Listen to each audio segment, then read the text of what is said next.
BNP নিজেই যদি একবার তাদের ইশতেহারে বলে সংস্কারের কথা এখন আপনি কি এই ধরনের ডুয়াল রোল, আপনি ম্যাশ পটেটো পছন্দ করেন না আলু ভর্তা পছন্দ করেন? আমি ভাই বাঙালি লোক, আমি আলু ভর্তাই খাই। আচ্ছা, আর আমি আমেরিকায় থেকে আমি ম্যাশ পটেটো পছন্দ করি। তাইবুল ভাই, তারেক রহমান সাহেবের চেয়ে বেশি বিএনপি হয়ে গেছেন, এটা আমরা হাসিনার সময় দেখেছি যে হাসিনা সাংবাদিক সম্মেলনে দাঁড়াইলে হাসিনার চেয়ে বেশি মাত্রা আওয়ামী লীগ হয়ে কিছু লোকজন আপনার মতো তথাকথিত সাংবাদিকরা হাসিনাকে মিসলিড করার চেষ্টা করেছে।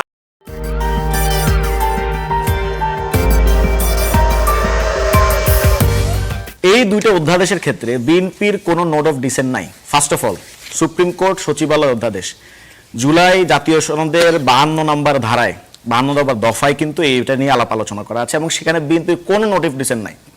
একদিকে বিএনপি বলছে যে তারা যেই সব জায়গায় কোনো নোট অফ ডিসেন্ট নাই সেগুলোকে তারা দাড়ি কমা সহ অক্ষরে অক্ষরে পালন করবে, অন্যদিকে দেখা যাচ্ছে তাদের সংসদীয় কমিটি থেকে এই সুপ্রিম কোর্ট সচিবালয় অধ্যাদেশটাকে রহিত করার জন্য সেখানে প্রস্তাব তোলা হয়েছে।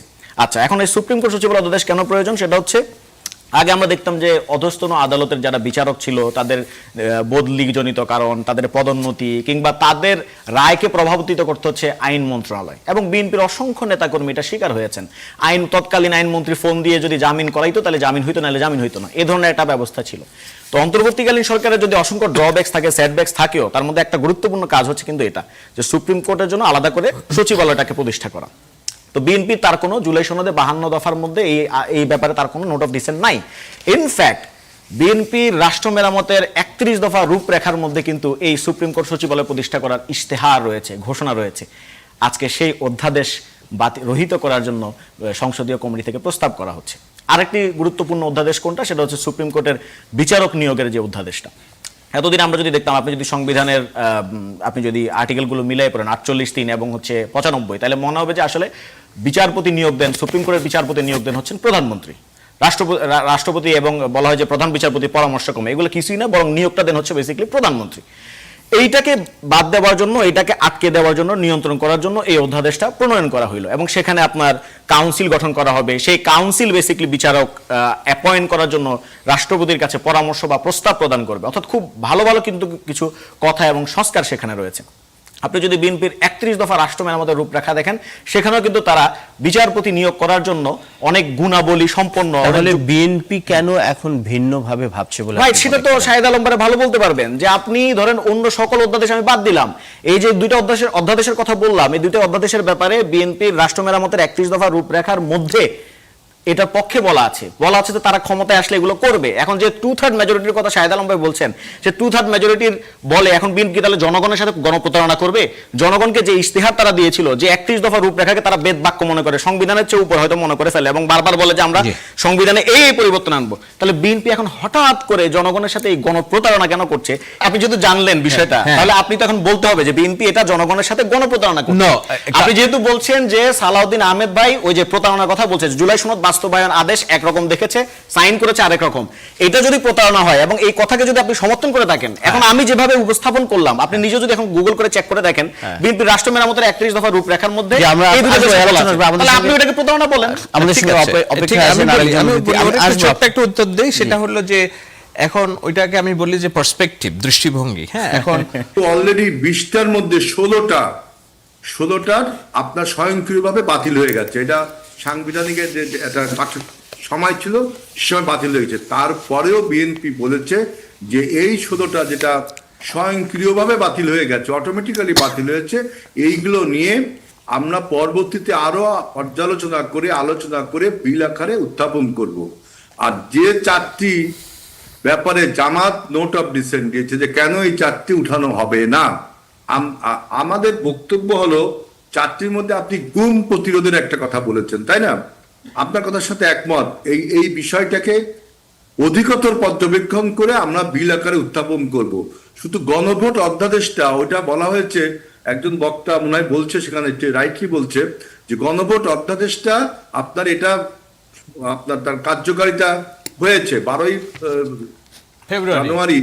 ফেব্রুয়ারি যে ভোটটা হলো, এই ভোটের ফলে গণভোটের আর প্রয়োজন হচ্ছে না। পরবর্তীতে যদি গণভোট আমাদের সংবিধানে আনতে, আমরা বিল আকারে আবার আনবো। এই রহস্যটা এখনো রয়ে গেছে যে বিএনপি এখন এসে আগের জায়গাটাতে কেন যেন থাকতে পারছে না। আপনি বলছিলেন এবং আরেকজন বক্তা এনসিপির যে সালাউদ্দিন সাহেব উনিও বলছিলেন যে গুম এই অধ্যাদেশের বিষয়ে বিএনপির কোনোভাবে আপত্তি থাকার কথা না, যে সংসদ সচিবালয়ের বিষয়ে কোনোভাবে বিএনপির আপত্তি থাকার কথা না। 31 দফায় তারা এটা উল্লেখ করেছেন, এখন এসে এই জায়গাটাতে বলছেন।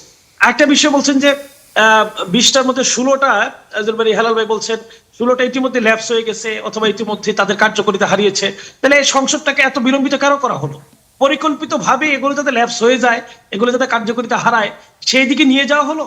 12ই ফেব্রুয়ারি নির্বাচন হলো, 13 তারিখ গেজেট হলো, সংসদের শপথ হলো, শপথের পরে অধিবেশন রাখতে 1 মাস সময় লেগে গেল।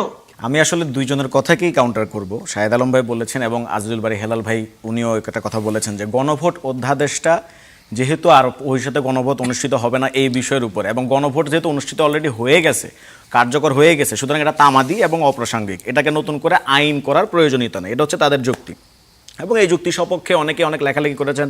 বদিল আলম মজুমদার সাহেব ওইদিন একটা আর্টিকেল লিখেছেন, সেখানে ফ্যাক্টম ভ্যালে নামক একটা ডক্ট্রিনের আশ্রয় নিয়েছেন। তিনি বলেছেন যে যেটা কার্যকর হয়ে গেছে সেটাকে আবার নতুন করে বৈধতা দেওয়ার কিছু নাই। ওকে, লিগালি এটা সাউন্ড মনে হতে পারে, কনভিন্সিং মনে হতে পারে, সবকিছুই ঠিক আছে। এই জায়গায় আপনি তো বলবেন, আমি শেষ করি, আমাকে শেষ করতে হবে। আপনি বলেছেন, আমি বলি, সেটি হচ্ছে যে বর্তমানে বাংলাদেশের বাস্তবতায় এবং সরকার দলের সংস্কার বিরোধী অবস্থানের কারণে এই যুক্তিতে আমি নিজে ইমান আনতে পারছি না, এবং আমি না, বাংলাদেশের কোনো জনগণ ইমান আনতে পারছে না। কেন এবার সেটা বলছি, কার উপরে ইমান আনতে পারছে না? সরকার দলের এই যে কথাটা যে আমরা কেন ইমান আনতে পারছি না, সেটা আমি স্পষ্ট করি। গণভোট নিয়ে এখন পর্যন্ত সরকার দলের বিভিন্ন কর্নার থেকে, এবং গণভোটের আগে অর্থাৎ তারা যখন বিএনপি ছিল, সরকার ছিল না, তখনও গণভোট সম্পর্কে বলা হয়েছে যে এটা একটা বেআইনি জিনিস, এটা অসাংবিধানিক জিনিস, এটা অবৈধ জিনিস। ফলে আপনি যদি এখন গণভোট অধ্যাদেশটাকে আইনে পরিণত না করেন সংসদের মাধ্যমে, তাইলে এই লুপহোলটা, আইনি লুপহোলটা আপনি রেখে দিলেন, যাতে করে ভবিষ্যতে কেউ গিয়া কোর্টে গিয়ে একটা রিট পিটিশন করে বলে ফেলতে পারে যে এই গণভোট অধ্যাদেশটা এটা অসাংবিধানিক ছিল, বেআইনি ছিল। এই আইনি লুপহোলটা কিন্তু আপনি রেখে দিচ্ছেন। এই কারণেই কিন্তু আমরা বলছি যে গণভোট অধ্যাদেশটিকে পার্লামেন্টের মাধ্যমে আইনে রূপান্তরিত করতে হবে, যাতে করে ভবিষ্যতে এটাকে নিয়ে কেউ আদালতে গিয়ে ছিনিমিনি খেলতে না পারে, আদালতে গিয়ে যাতে এটাকে অসাংবিধানিক ঘোষণা করতে না পারে। ফাইন, এখন কথা হলো বিএনপির ভয়টা কি? বিএনপির ভয় হচ্ছে যেটা ভাই কিছুক্ষণ আগে বললেন, যে নিডলের কথা বললেন, যে নিডল একবার ইউজ করা হয়েছে, ওটা তার গণভোট হয়ে গেছে। জি, গণভোট হয়ে গেছে। এখন কথা হলো নিডল যখন ডাক্তার পুশ করে তখন সে আগে দেখে যে নিডলটা ডিসইনফেক্টেড কিনা, মানে ওটা, মানে এটা কি ধরেন ঠিক আছে কিনা, মানে এটাকে সুস্থ আছে কিনা, সুন্দর আছে কিনা। এখন আপনার নিডলটা যদি আপনার ধরেন ইনফেক্টেড থাকে, তাহলে তো এটা তো পুশ করবে না রোগীর শরীরে, তার মানে আপনাকে আগে ডিসইনফেক্ট করতে হবে, আগে এটা যাতে ঠিক থাকে সেটা ব্যবস্থা করতে হবে। আপনারা বললেন যে গণভোট হয়ে গেছে, সুতরাং নতুন করে এই অধ্যাদেশের কোনো প্রয়োজনীয়তা নাই। আচ্ছা, এখন দেখেন গণভোট অধ্যাদেশে কি বলা আছে। গণভোট অধ্যাদেশের 2 খ মানে সংজ্ঞায় বলা আছে যে গণভোট মানে হইল, গণভোটের সংজ্ঞা দেওয়া আছে, গণভোট মানে হইল এই অধ্যাদেশের অধীনে গণভোট। তাহলে এই অধ্যাদেশ কোনটা? এই অধ্যাদেশ হচ্ছে গণভোট অধ্যাদেশ। তাহলে গণভোট অধ্যাদেশের পিতাকে, বাপকে, গণভোট অধ্যাদেশের বাপ হচ্ছে জুলাই সনদ, ওই যে বাস্তবায়ন আদেশ।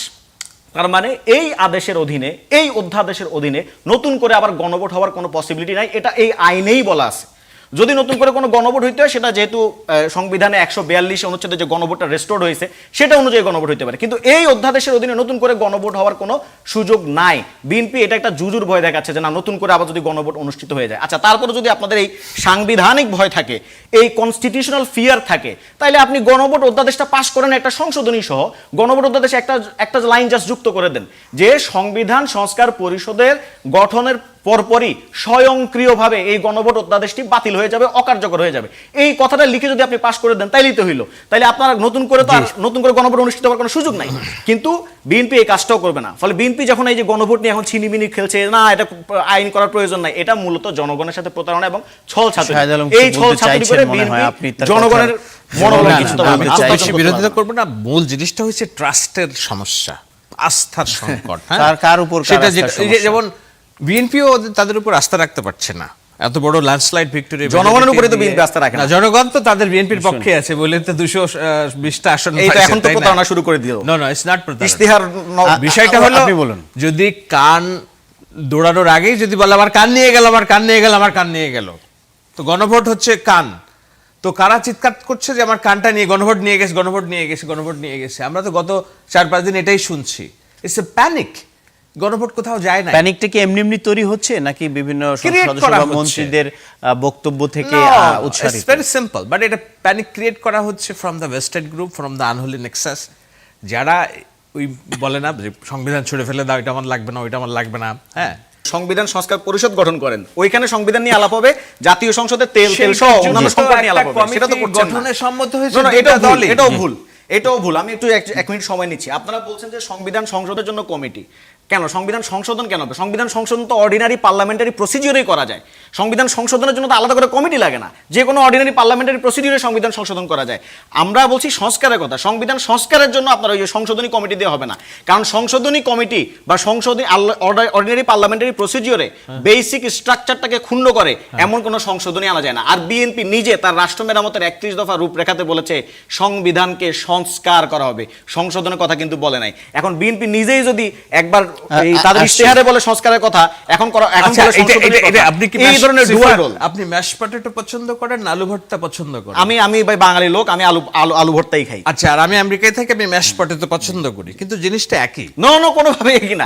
ম্যাশ পটেটো মানে হচ্ছে আলু ভর্তা বাংলায়। যদি একই হয় তাহলে সংস্কার করতে অসুবিধাটা কোথায়? এখন যে কথাটাকে ঘুরিয়ে ফেলা হচ্ছে, এখন কি এই গণভোট থেকে সরে গিয়ে, গণভোটের আদেশ থেকে সরে গিয়ে, গণভোটে যে 4টা প্রশ্ন ছিল, এই 4টা প্রশ্ন মানবে না বলে তাদের যে উক্তি, এইটা হলো জনগণের সাথে এক ধরনের প্রতারণা। আপনি জনগণকে বলেছেন যে এটার পক্ষে ভোট দেন, এটার পক্ষে রায় দেন, আবার এখন বলছেন যে এইগুলো ছিল প্রতারণা। জনগণ প্রতারিত হলো। ভোট দিয়েছে, ভোট দেওয়ার পরে এখন আপনি জনগণের সাথে প্রতারণা করছেন। ভাইকে আমি বলি, সেটা হলো যে আমরা এখানে মিসলিড হচ্ছে। গণভোটের পক্ষে তারেক রহমান একাধিকবার না একদিন প্রচারণা বলেছেন যে হ্যাঁ ভোট দিন, কেননা উনি আবু সাঈদের মাজারে গিয়েছেন এবং উনি জুলাইকে ধারণ করেন এবং বিএনপিও জুলাইকে ধারণ করে বলে গণভোটের পক্ষে তিনি বলেছেন। এবং জনাব শাহেদ আলম, এই কথা মাননীয় প্রধানমন্ত্রী জনাব তারেক রহমানের সামনে বলা হয়েছে একাধিকবার। উনি কিন্তু এটা একাধিকবার বলেননি, এটা অস্বীকার করেননি। এইখানে তো আইবি ভাই, তারেক রহমান সাহেবের চেয়ে বেশি বিএনপি হয়ে গেছেন। এটা আমরা হাসিনার সময় দেখেছি, যে হাসিনা সাংবাদিক সম্মেলনে দাঁড়াইলে হাসিনার চেয়ে বেশি মাত্রা আওয়ামী লীগ হয়ে কিছু লোকজন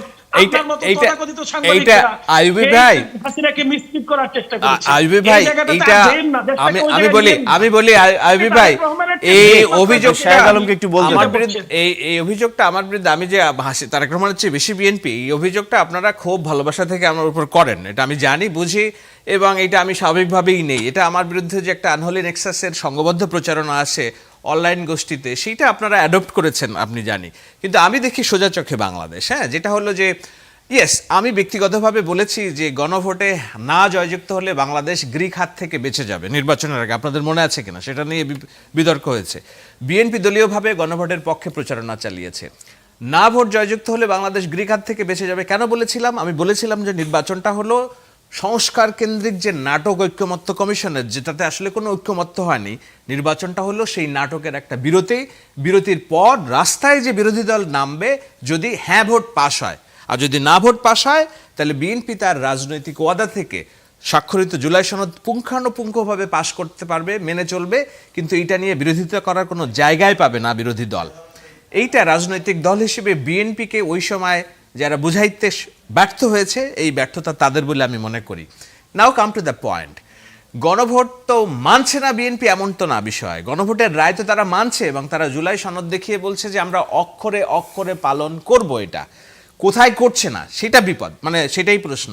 নির্বাচন সংস্কার কমিশনের ডক্টর জাহেদ রহমান ছিলেন, জাহেদুর রহমান বর্তমানে মাননীয় প্রধানমন্ত্রী, তিনি একজন উপদেষ্টা হিসেবে আছেন। তাহলে এখানে আমি নির্বাচন সংস্কার কমিশনের যত রিপোর্ট আছে সব বাতিল গণ্য করবো কিনা, যেগুলো ভুল হয়েছে? না বাতিল না, তো তাহলে আমি বলবো না এখন বিএনপি বাতিল করছে না, বলছে এটা কোনো প্রশ্ন না আর কি, এটা ঠিক না আর কি। আর দ্বিতীয় হচ্ছে সংবিধান সংস্কার পরিষদ সম্পর্কে আমাদের বিজ্ঞ যিনি এমপি আছেন মহোদয়, তিনি বলেছেন যে এটা কেমন আসলো, কোথায় থেকে আসলো। এটি আমি মনে হয় যে উনি তাদের দলে যে প্রতিমন্ত্রী আছে, সরকার দলের প্রতিমন্ত্রী জনাব জোনায়েদ সাকিকে জিজ্ঞেস করলে ভালো বলতে পারবেন, কারণ সংবিধান সংস্কার পরিষদ নিয়ে উনি সবচেয়ে বেশি অ্যাক্টিভিজম করেছেন।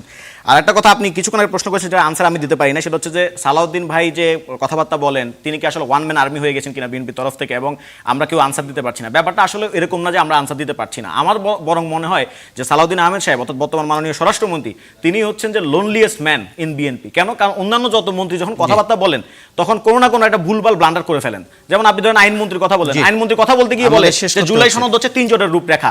আমাদের জ্বালানি মন্ত্রী ইকবাল মাহমুদ টুকু কথা বলতে গিয়ে বলেন যে আজাদি হচ্ছে আমাদের শব্দ না। আমাদের পরিবহন মন্ত্রী বলেন যে হচ্ছে ঈদ যাত্রা খুব সুস্থ হয়েছে, সুন্দর হয়েছে। তার মানে আমার মনে হয়েছে যে অন্যান্য মন্ত্রী কথা বলে যে বাজে অবস্থা তৈরি হয়, এই কারণে বোধহয় বিএনপি ইচ্ছাকৃত সালাউদ্দিন ভাইকে সামনে নিয়ে আসছে যে উনি কথা বলে হয়তো একটু কম বাজে পরিস্থিতি তৈরি হবে, এটাই। আমি যখন আপনাকে ফ্লোর দিব আপনি আবার এই কথার উত্তর দিবেন। এই অনুষ্ঠান কিভাবে চলবে